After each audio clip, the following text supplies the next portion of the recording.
మధురం మధురం నీ వాక్యం నా త్రోవకు దీపం నీ వాక్యం. యేసు నామంలో మీకు శుభములు సమృద్ధిగా కలుగునుగాక. మధురం నీ వాక్యం అనే కార్యక్రమానికి స్వాగతం. ఈరోజు మనం 73 గ్రంథములలో యేసు అనే అంశం 27వ భాగంగా ఆమోస్ గ్రంథంలో యేసు అనే అంశాన్ని ధ్యానించుకుందామండి. మధురం మధురం నీ వాక్యం నా త్రోవకు దీపం నీ వాక్యం. ఆమోస్ గ్రంథంలో యేసు ఇజ్రాయేలు న్యాయాధిపతిగా మనకి దర్శనమిస్తారు. In the book of Amos, Jesus appears as the judge of Israel. He shows them that he has all the authority to judge them, to punish them if they disobey, and also he has authority to restore his people after they repent. అంటే ఈ ఆమోస్ గ్రంథంలో దేవుడు న్యాయాధిపతిగా వాళ్ళకి దర్శనం ఇస్తారు.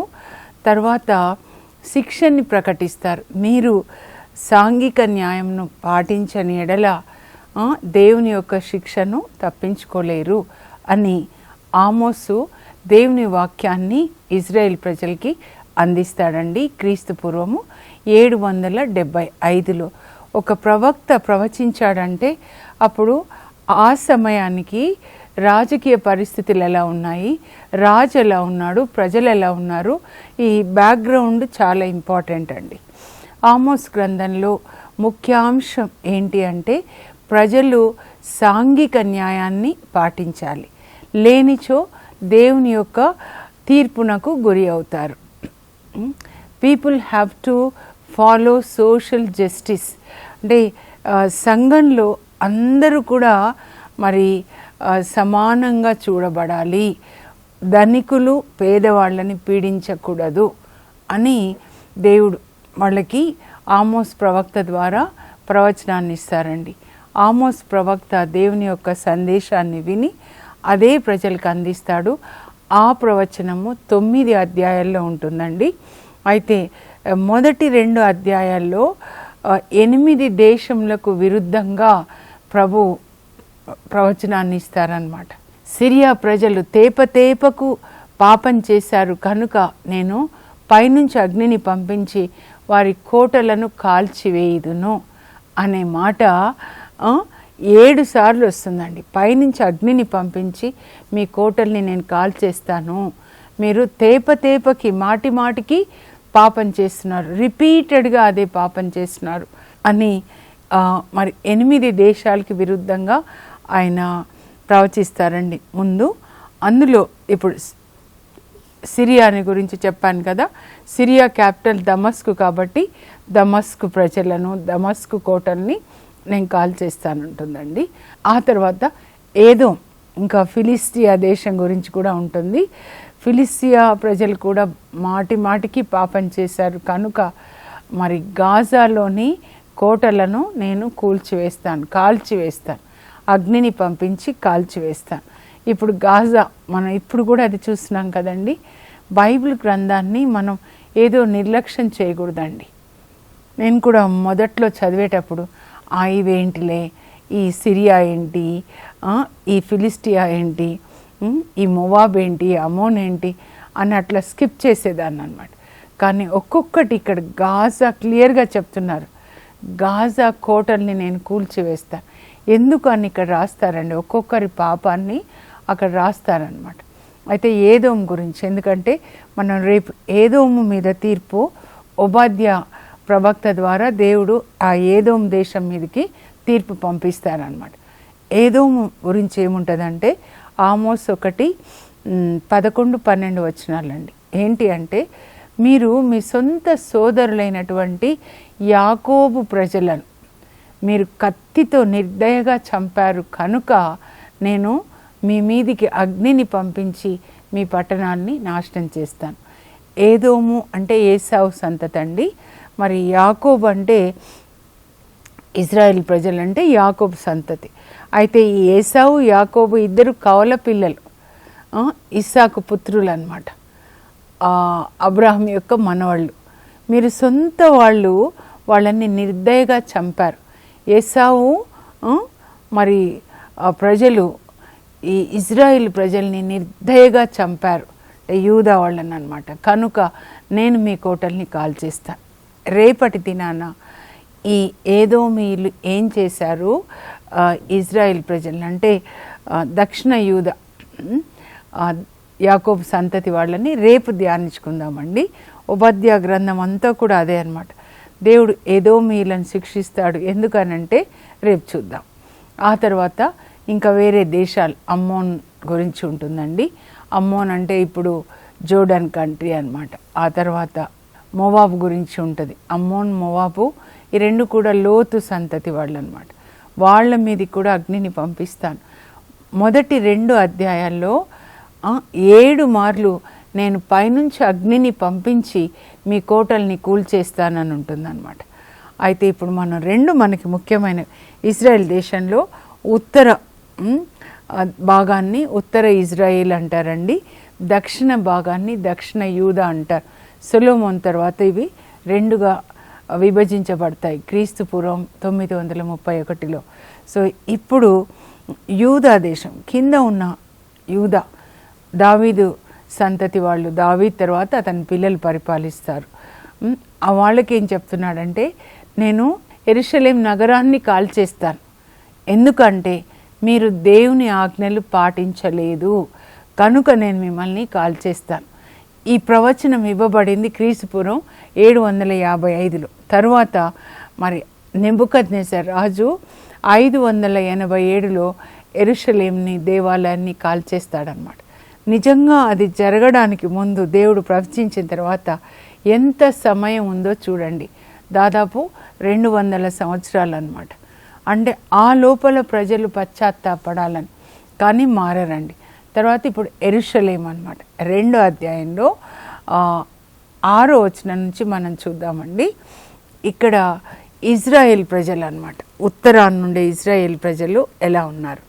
కింద యూదా గుర్తుపెట్టుకోండి, ఎప్పుడు కూడా దావీదు పిల్లలు వాళ్ళు పరిపాలిస్తారు. దావీదు, సొలొమోన్ తర్వాత ఆయన పిల్లలు అన్నమాట, వాళ్ళ సంతతి. ఉత్తర ఇజ్రాయెల్ని అది విభజించబడిన తర్వాత మొదటి రాజు యెరోబాము, ఆయన సొలొమోన్ యొక్క సేవకుడు అన్నమాట. ఆ తర్వాత ఒక రాజుని చంపి ఇంకొక రాజు, అట్లా ఒక రాజు వస్తే వాళ్ళ పిల్లలు ఒక 2-3 తరాలు, తర్వాత వాళ్ళని చంపి ఇంకొకరు అన్నమాట. అట్లా ఉంటుంది. ఇంకా అంతా కూడా మొదటి రాజు ఉత్తర ఇజ్రాయెల్ 19 మందిలో ఆయన పేరు మొదటి యెరోబాము అంటారు. ఇప్పుడు ఈ ఆమోసు ప్రవచించే నాటికి 2వ యెరోబాము అన్నమాట. ఇప్పుడు క్రీస్తుపుర 783 నుంచి 743 వరకు దాదాపు 21 సంవత్సరాలు పరిపాలిస్తాడు 2వ యెరోబాము. మొదటి యెరోబాము ఏం చేశాడో మనం చూద్దాము. 19 మంది రాజులు కూడా అలాగే చేస్తారు. ఈ ఉత్తర ఇజ్రాయెల్ ప్రజలు మరి పాస్కా పండుగకి యూదాకి వెళ్ళి అక్కడ యెరూషలేం దేవాలయంలో దేవుణ్ణి ఆరాధిస్తూ మాకు దావీదు సంతతి వాళ్ళే రాజులుగా ఉండాలని, నన్ను చంపేస్తారేమో అని సైతాను ఆలోచన అన్నమాట. ఇదిగో నువ్వు 2 గుళ్ళు కట్టించేసేయి, బెతేల్లో ఒకటి, ఉత్తర ఇజ్రాయెల్లో కింద బెతేల్, పైన దాన్ ఉంటుంది, దానిలో ఒకటి 2 గుళ్ళు కట్టించి 2 బంగారు దూడలు పెట్టి నువ్వే నియమించి యాజకులను అన్నమాట ఆరాధన చేయడానికి. అందరూ ఏదో వీళ్ళే దేవుళ్ళు, ఐగుప్తు నుంచి తీసుకొచ్చిన దేవుళ్ళు వీళ్ళే, మీరు వీళ్ళని ఆరాధించాలని రాజు శాసనం చేస్తే పాటిస్తారండి ప్రజలు. అంటే నీతిమంతులు అక్కడ ఉండొచ్చు, దైవ భీతి కలిగిన వాడు. సో అలా మొదలవుతుందన్నమాట. ఎప్పుడు క్రీస్తుపూర్వం 931, ఇప్పుడు క్రీస్తుపూర్వము 755. ఇప్పుడు కూడా ఇంకొక యెరోబాము పరిపాలిస్తున్నాడు. ఈయనని 2వ యెరోబాము అంటారు. ఈయన చుట్టూ ఉన్న దేశాలను జయిస్తాడండి. చాలా డబ్బు దోచుకొని చాలా డబ్బు వస్తుంది. వాళ్ళు జయించారంటే దోపిడీ సొమ్ము చాలా వస్తుంది అనమాట. కొల్ల సొమ్ము అంటారు, ప్లండర్ అని. ఇంకా ఎంత లగ్జూరియస్ లైఫ్ అంటే ఈ కింగ్ 2nd యెరోబాము లగ్జూరియస్ విలాసవంతమైన జీవితం అన్నమాట. విందులు, వినోదాలు, త్రాగడము, దైవ భీతి అస్సలు లేదు. ప్రజల్ని పట్టించుకోవడం కూడా అస్సలు లేదన్నమాట. ఇలాంటి పరిస్థితుల్లో ప్రజల్ని పట్టించుకోవట్లేదు. రాజు ఆయన సెల్ఫిష్ అన్నమాట, self seeking, self glory, godless, ungodly king అన్నమాట. అలాంటి పరిస్థితుల్లో ప్రజలు ఎలా ఉంటారు? రాజు ఏం పట్టించుకోవట్లేదు, న్యాయాన్ని కాపాడలేదు, ధనికులు ఎంత అన్యాయం చేసినా కూడా ఏం పట్టించుకోవట్లేదు. కాబట్టి అన్యాయము విచ్చలు విడిగా పెరిగిపోతుందండి. ఎలా ఉంటుందంటే మనం చూద్దాము. వీళ్ళు ఈ ప్రజలు ఎలా ఉన్నారంటే, ధనికులు అన్యాయంగా దౌర్జన్యం చేసి దోచుకొని పెద్ద పెద్ద మేడలు కట్టి వాళ్ళ అన్యాయంగా సంపాదించిన డబ్బంతా వాళ్ళ మేడల్లో దాచుకుంటున్నారు. ప్రభు ఏం చెప్తారంటే, మీరు ఎక్కడెక్కడ అన్యాయం చేసి దోచుకొని వచ్చిన సొమ్ముతో మీరు పెద్ద మేడలు కట్టించుకొని ఆ దోపిడీ సొమ్ముని దాచారు, అలాంటి ప్రతి ఇంటిని నేను కాల్చేస్తాను. లంచములతో కట్టిన ఇల్లు మంటల్లో కాలిపోతుంది. యోబు గ్రంథంలో రాయబడి ఉంటుందండి, చెప్తారనమాట. ఇంకా వీళ్ళు ఎట్లా ఉన్నారో మనము ఈ ధనికులు చేసిన పాపాలేంటో 2వ అధ్యాయం నుంచి కూడా ఉంటుందండి. ఒక్కొక్కటి చూద్దాము మెల్లగా. మీరు చదివితే 2:6 నుంచి అన్నమాట. ఏం చేస్తున్నారు అనంటే, మీరు బాకీలు తీర్చలేని నీతిమంతులు, పేదవాళ్ళు కొంచెం అప్పు తీసుకున్నారనుకోండి, వాళ్ళు కట్టలేకపోతున్నారనమాట. అప్పుడు కొంచెం టైం ఇవ్వండి అయ్యా, మేము కడతామని చెప్తే ఏం లేదు, ఏమీ లేదు, 6 నెలలన్నావు పెట్టిన వాయిదా అయిపోయిందని చెప్పి ఈ నీతిమంతులని తీసుకెళ్ళి సంతలో నిలబెట్టి బానిసలుగా అమ్మేస్తున్నారనమాట. అసలు పట్టట్లేదు. అప్పుడు ప్రభు చెప్తారు, మీకు భోగ విలాసాలతో జీవిస్తున్నారు కదా ధనికులు, మీకు వినాశనం తప్పదు, మీ కోట గోడల్ని నేను కాల్చివేస్తాను, మీ కోటలు మీ మేడల్ని కాల్చేస్తానంట. పేదలను తీసుకొని వెళ్ళి అప్పు కట్టలేదని వాళ్ళని సంత వీధిలో నిలబెట్టి బానిసలుగా వాళ్ళని అమ్మేస్తున్నారండి. అమ్మేసిన తర్వాత వాళ్ళని ఎక్కడికి తీసుకెళ్తారో కొన్నవాళ్ళు. ఇప్పుడు యోసేపు చూసి ఆది గ్రంథంలో ఇష్మాయేలు కొంటారు, కొని ఐగుప్తుకి తీసుకెళ్ళి అక్కడ మళ్ళా సంతలో నిలబెట్టి అమ్మకాన్ని పెడితే పోతీఫర్ కొనుక్కుంటాడు. ఇలాగే వీళ్ళని కూడా తీసుకొని వెళ్తే వాళ్ళ భార్య పిల్లలు ఏమైపోతారు, ఇంకా ఎల్లప్పుడూ వాళ్ళు బానిసలుగా ఉంటారనమాట.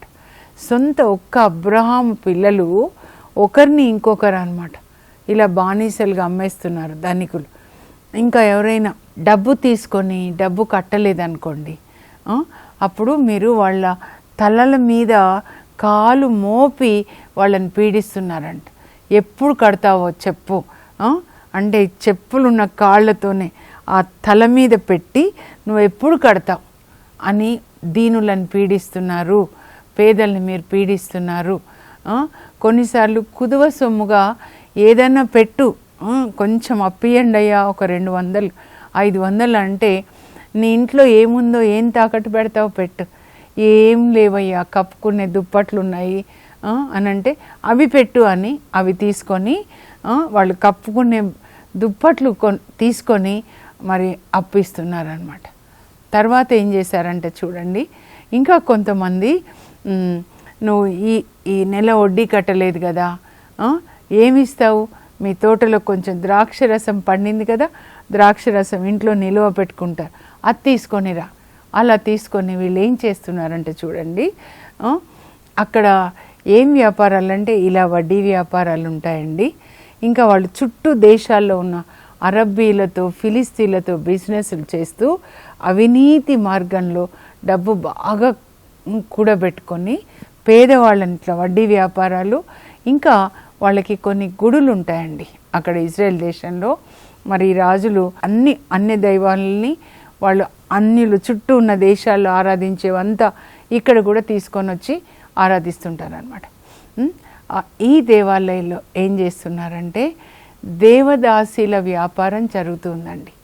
అంటే చూడడానికేమో అది ఒక గుడిలాగా ఉంటుంది, అక్కడ దేవదాసీలు ఉంటారు, వాళ్ళతో వ్యభిచరించడానికి వీళ్ళు వెళ్తారు. డబ్బు చాలా ఉంటుంది కదా.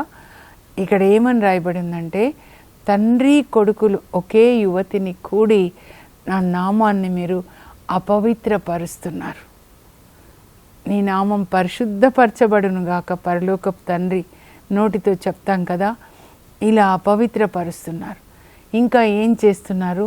పేదవాళ్ళ కుదువ సొమ్ముగా పెట్టిన బట్టలు తీసుకొని వచ్చి మీరు దేవాలయంలో పవళిస్తున్నారు. ఆ బట్టల్ని వాడుతున్నారు. ఎట్లాంటి పరిస్థితి చూడండి. రాజుకేమీ పట్టట్లేదు. ఆయన విలాసవంతమైన జీవితంలో ఆయన గడుపుతున్నాడు అన్నమాట. ఇలా పతనమైపోయినారు నైతికంగా. ఇంకా వాళ్ళ కుదువ సొమ్ముగా వాళ్ళు పెట్టిన ఆ ద్రాక్ష సారాయం వాళ్ళు ఇచ్చింది తీసుకొని వచ్చి దేవాలయంలో మీరు దాన్ని తాగుతూ ఉన్నారు. దేవాలయంలో మీరు చేయవలసిన పనులా ఇవి అని వాళ్ళని దేవుడు అడుగుతూ ఉన్నారండి. న్యాయాన్ని తారుమారు చేసి పేదల్ని పీడించి వాళ్ళ డబ్బుతో ఇలా పాపానికి వాడుతున్నారు. కనుక నేను మిమ్మల్ని శిక్షించక మానను అని ఆమోసు ద్వారా దేవుడు ప్రవచిస్తారండి. ఇంకా ఎలా ఉంటుంది అని అంటే అక్కడ పరిస్థితి, ఇవన్నీ చేస్తూ మళ్ళా దేవాలయంలోనికి వచ్చి పాటలు బాగా పాడి దేవుని స్తుతిస్తారనమాట, ఆరాధిస్తారు. అప్పుడు దేవుడు అంటాడు, హృదయ శుద్ధి లేని ఈ ఆచారాలు దేని కొరకు? మీరు నా ఎదుట మీ పాటలతో గోల చెయ్యకండి. ఇంత పాపం చేస్తూ మీరు రహస్యమైన జీవితం ఈ విధంగా ఉంటూ మళ్ళీ ఆరాధన సమయంలో అందరికంటే పెద్దగా పాటలు పాడుతున్నారు. మీరు మీ పాటలతో నా ఎదుట గోల చేయకండి. దానికి బదులుగా నీతి న్యాయము ఏరులై ప్రవహించునుగాక. ఆమోస్ 5:23 అండి. ఇది కీ వర్స్, అంటే ముఖ్యమైన వచనం. ప్రతి గ్రంథంలో ఒక ముఖ్యమైన వచనం ఉంటుంది కదండి. ఇట్లా వచ్చి పాటలు పాడడం కాదు, గోల చేయొద్దు అంటున్నారు. నేను వినలేకపోతున్నాను. నేను కోరుకునేది ఇట్లా పెదవులతో పాటలు ప్రార్థన కాదు. మీరు నీతి న్యాయాన్ని పాటించండి. నీలాగా నీ పొరుగు వాళ్ళని ప్రేమించండి. లేవియకాండం 19:18లో అక్కడ దేవుడు వాళ్ళకి వాక్యం ఇస్తారనమాట మోషే ద్వారా.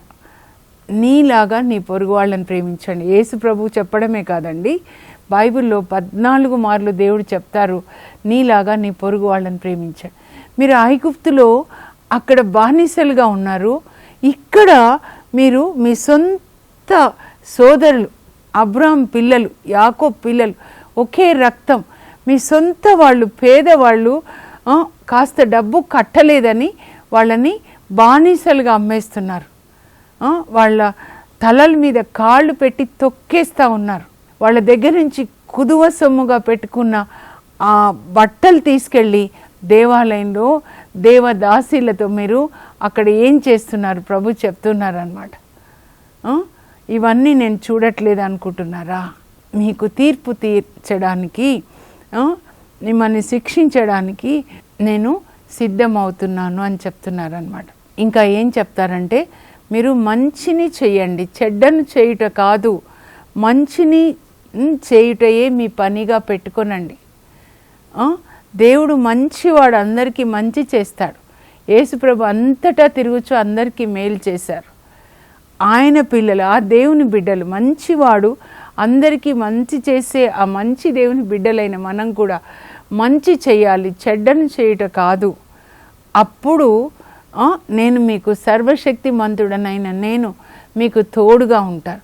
అంతేకాని చీకటి పనులు చేసి దేవాలయంలో పాటలు పాడినప్పుడు నేను మీకు తోడుగా ఉంటానా అని చెప్తున్నారు. ఇంకా కీ చాప్టర్ అంటే ముఖ్యమైన అధ్యాయం అండి, 5వ అధ్యాయం అన్నమాట. అక్కడ ఏమంటున్నారంటే, మీరేమేం చేస్తున్నారు? న్యాయాన్ని మంట కలుపుతున్నారు, పేదవాళ్ళని పీడిస్తున్నారు, సోఫాల మీద, దంతంతో చెక్కిన సోఫాల మీద వయారంగా కూర్చొని మేకల మాంసాన్ని మీరు తింటూ మరి మధుపానాన్ని తాగుతూ ఉన్నారు. మరి దేవుణ్ణి వచ్చి ఆలయంలో పెదవులతో మీరు ఆరాధిస్తున్నారు. ఇంకేం చేస్తున్నారు? అక్కడక్కడ తీర్థయాత్రలకు వెళ్తున్నారంటండి.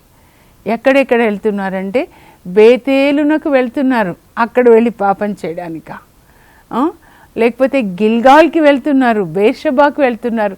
ఎందుకు వెళ్తున్నారు?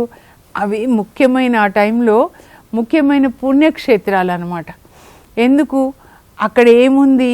బేతేల్ ఆది కాండంలో 28వ అధ్యాయం చూస్తే 12 నుంచి 20 వరకు అక్కడ యాకోబు వాళ్ళ అన్నయ్యకి భయపడి పారిపోతున్నప్పుడు మరి ఆయన రాత్రి అవుతుంది, అక్కడ ఒక రాయి తీసుకొని దిండుగా చేసుకొని పడుకుంటాడు.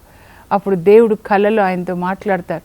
నిచ్చెన ద్వారా దేవదూతలు ఎక్కుతూ దిగుతూ ఉంటారనమాట. ఇదిగో నువ్వు పడుకున్న దేశాన్ని నేను నీ సంతతికి ఇస్తాను, నీ సంతతిని అభివృద్ధి చేస్తాను, ఇసుకరేణులాగా నేను మీ తాత తండ్రులైన అబ్రహాము ఇస్సాకుల దేవుడను, నేను క్షేమంగా మళ్ళీ తీసుకొని వస్తాను, నేను చెప్పిందంతా చేసే వరకు నేను నిన్ను విడిచిపెట్టను అని దేవుడు చెప్పిన చోట అన్నమాట.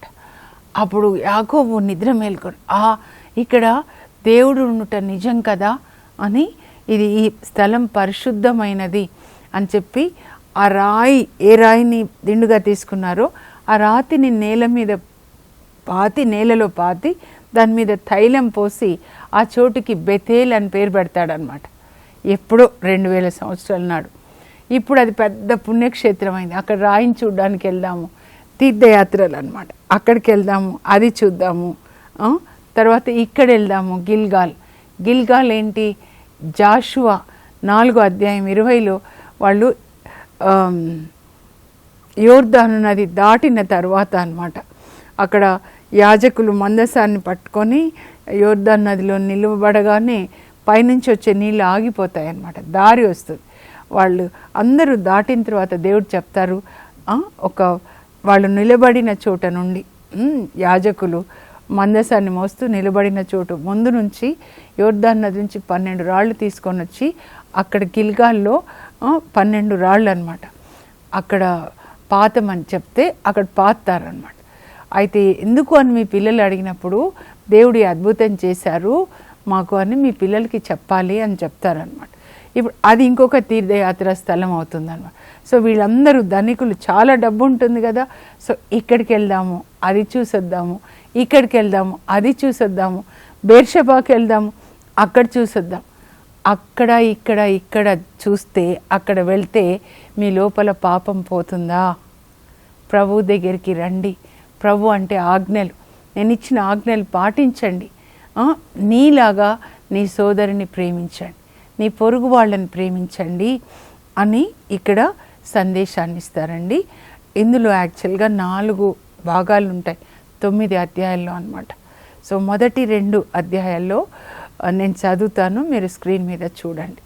ఆమోస్ గ్రంథంలో యేసు ఇజ్రాయెల్ న్యాయాధిపతిగా దర్శనమిస్తాడు. In the book of Amos, Jesus appears as the judge of Israel. He has all authority to judge, but he will also restore his people.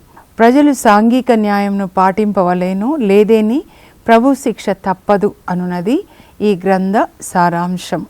ఆమోసు గ్రంథంలోని 5 భాగములు, 8 దేశములకు విరుద్ధముగా ప్రవచనములు, దేవుని శిక్షను ప్రకటించు 3 సందేశములు, ఆమోస్ 5 దర్శనములు, నీతిమంతులకు 5 దీవెనలు.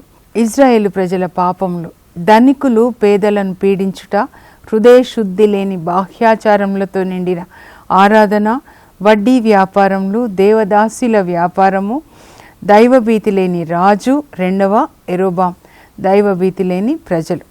ముఖ్య వచనము, మీ పాటలతో నా ఎదుట గోల చేయకుడు, దానికి బదులుగా న్యాయమును పాటింపుడు. ఇప్పుడు ప్రార్థన చేసుకుందాం. పరలోకపు మా తండ్రి, ఆమోసు ప్రవక్త ద్వారా మీ హృదయం ఏం కోరుకుంటుందో మాతో మాట్లాడారు. మీరు సాంఘిక న్యాయాన్ని పాటించండి, నీ వలె నీ పొరుగు వాళ్ళని ప్రేమించండి. ధనికులు దేవుడు వారికి ఇచ్చినటువంటి ఐశ్వర్యాన్ని పేదలతో పంచుకునేటట్లుగా మీ తండ్రి వలె మీరు కనికరాన్ని కలిగి ఉండండి అని చెప్పారు.